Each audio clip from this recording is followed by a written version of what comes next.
Hello everyone, this is Plastic Bits. I'm Mike, and today I want to show you my top 5 games out of my collection. Now this isn't all my games, but it was the most I could fit on the table. So without further ado, let's get on with it.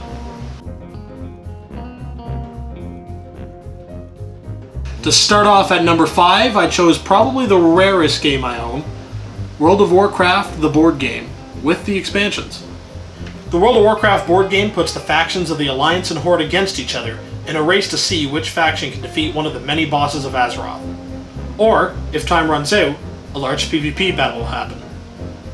Players do this by completing quests and clearing dungeons, all while meeting the opposite faction in small PvP battles throughout the game.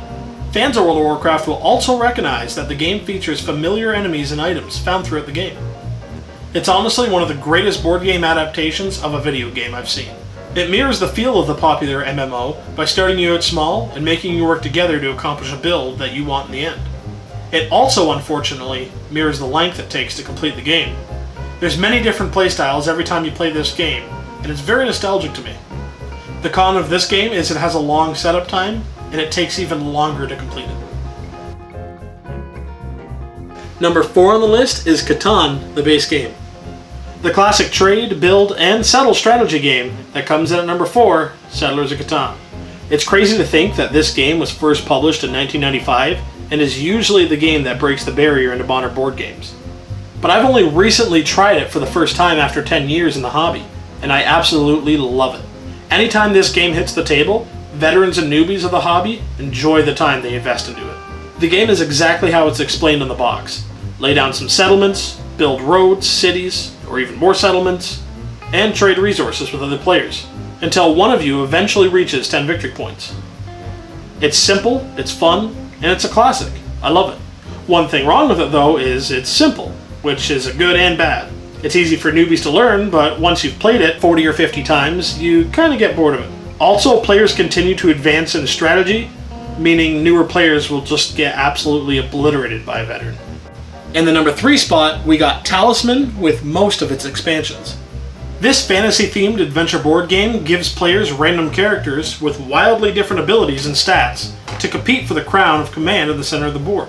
Players explore the board's tiles, engaging with random events and monsters, completing quests, and fighting, all to obtain the all-powerful Talisman, which in turn opens the gate that leads to the crown. The game is a ton of fun, and was one of the first games I played repeatedly. Sometimes 3 times in a day, for almost a month. I played so much that I was actually burnt out from playing any board games for like a week. It's completely random, as in you could just have a game-breaking combo of cards in the beginning, or you could just die. Or even worse, turn into a toad. The reason it's on this list is the game is different every time you play it. With a load of characters and expansion boards and rules to choose from, the possibility for replay is endless. There's no real strategy to it, so you can just kind of relax. Some things I don't like about it is it's pretty random. Like I said, you can just die for no reason. And because of this randomness, it's really hard to plan. At number 2, we see Arena of the Contest campaign mode with all the expansions. This is a very well balanced PvP game, but an even better cooperative dungeon crawler. With an easy to learn and hard to master set of rules, the game takes a group of 4 champions of the arena through a campaign full of decision-defining twists and turns. Campaign scenario mechanics are some of the most creative I've ever seen in a board game, and it features a slew of challenging puzzles for the players to complete. The combat is fleshed out, and positioning matters, seeing that hazards litter the environment. There are a ton of different characters that each serve a different purpose based on their set of skills. The reason it's on this list is it's easy to learn and has some beautifully designed scenarios. It also has a ton of replayability. One thing I don't like about it is the miniatures could be better. There's also a lot of setup if you're using all the expansions. And finally, at the top of my list, sitting at number 1, it's Mage Knight. Specifically playing solo. Mage Knight has you pick a character and a scenario, starting with a mediocre deck of abilities.